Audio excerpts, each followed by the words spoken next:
ನಮಸ್ಕಾರಗಳು. 2024ರ ಮೇ 7ರಂದು ನಡೆಯಲಿರುವ ಲೋಕಸಭಾ ಚುನಾವಣೆಗೆ ತಮಗೆಲ್ಲರಿಗೂ ಹಾರ್ದಿಕ ಸ್ವಾಗತ.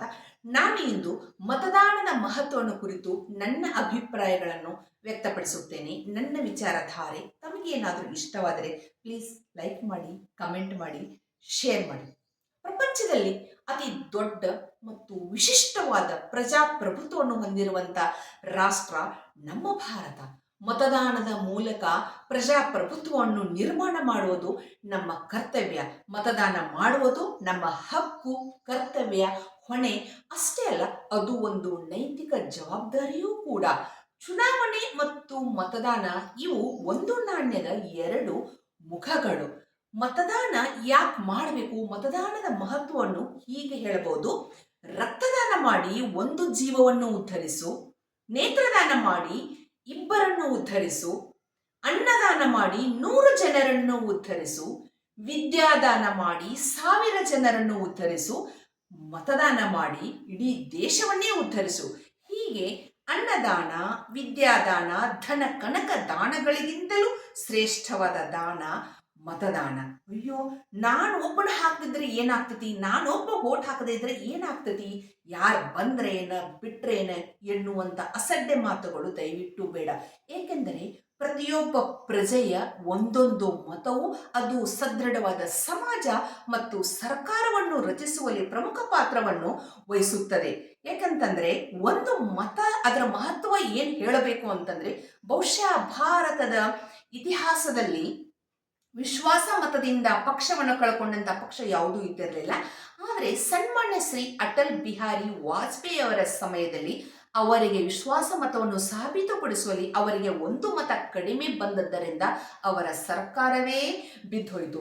ಇನ್ನು ಸಿ.ಪಿ. ಜೋಶಿಯವರು ರಾಜಸ್ಥಾನದ ಮುಖ್ಯಮಂತ್ರಿಯಾಗಿದ್ದರು. ಬಹುಶಃ ಅವರು ಗೆದ್ದಿದ್ರೆ ಮುಖ್ಯಮಂತ್ರಿ ಆಗ್ತಿದ್ರೇನೋ, ಆದರೆ ಅವರೂ ಕೂಡ ಒಂದು ಮತದಿಂದ ಸೋತರು. ಆ ಮತದಾನದ ದಿವಸ ಅವರ ತಾಯಿ, ಅವರ ಹೆಂಡತಿ, ಅವರ ಡ್ರೈವರ್ಗೆ ಮತ ಚಲಾಯಿಸಲು ಆಗಿರಲಿಲ್ಲ. ಇನ್ನು ನಮ್ಮ ಕರ್ನಾಟಕದಲ್ಲಿ AR ಕೃಷ್ಣಮೂರ್ತಿಯವರು JDS ಪಕ್ಷದಿಂದ ಸ್ಪರ್ಧಿಸಿ ಒಂದು ಮತ ಅಂತರದಿಂದ ಸೋತ ನಮ್ಮ ಕರ್ನಾಟಕದ ಪ್ರಥಮ ವ್ಯಕ್ತಿ ಎಂದು ಹೇಳಬಹುದು. ಅವರು ಕೂಡ ಅವರ ಡ್ರೈವರ್ಗೆ ಅಂದು ಮತ ಚಲಾಯಿಸಲು ಬಿಟ್ಟಿರಲಿಲ್ಲ. ಬಹುಶಃ ಅವರು ಗೆಲ್ತಿದ್ರೇನು. ಹೀಗೆ ಒಂದು ಮತ ಎನ್ನುವುದು ಹಣಿ ಹಣಿ ಕೂಡಿದ್ರೆ ಹಳ್ಳ, ತೆನೆ ತೆನೆ ಕೂಡಿದ್ರೆ ರಾಶಿ. ಅದಕ್ಕೆ ಒಂದು ಮತ ಅದು ಪ್ರಜಾಪ್ರಭುತ್ವದ ಶಕ್ತಿ, ದೇಶದ ಹಿತ.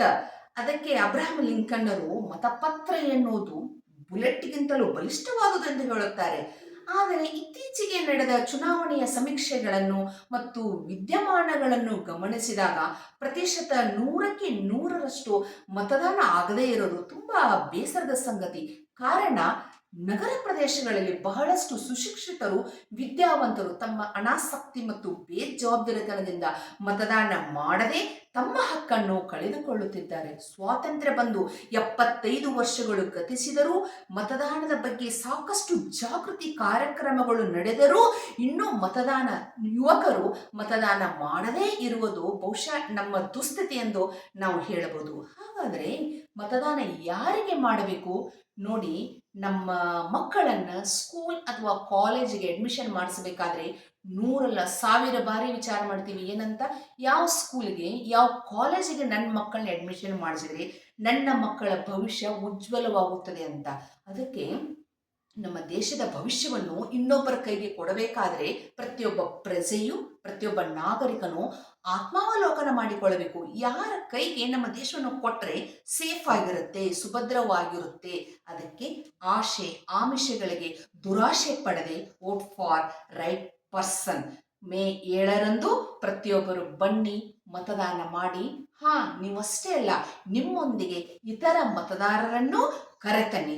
5 ವರ್ಷಕ್ಕೊಮ್ಮೆ ಬರುವ ಈ ಚುನಾವಣೆಯನ್ನು ಹಬ್ಬದಂತೆ ಸಂಭ್ರಮಿಸಿ ಆಚರಿಸಿ. ನಾನೊಬ್ಬ ಶಿಕ್ಷಕಿ, ಪ್ರಜಾಪ್ರಭುತ್ವದ ರಕ್ಷಕಿ. ಚುನಾವಣಾ ಪರ್ವ ದೇಶದ ಗರ್ವ, ಚುನಾವಣೆ ಪರ್ವ ಭಾರತದ ಪರ್ವ. Thank you.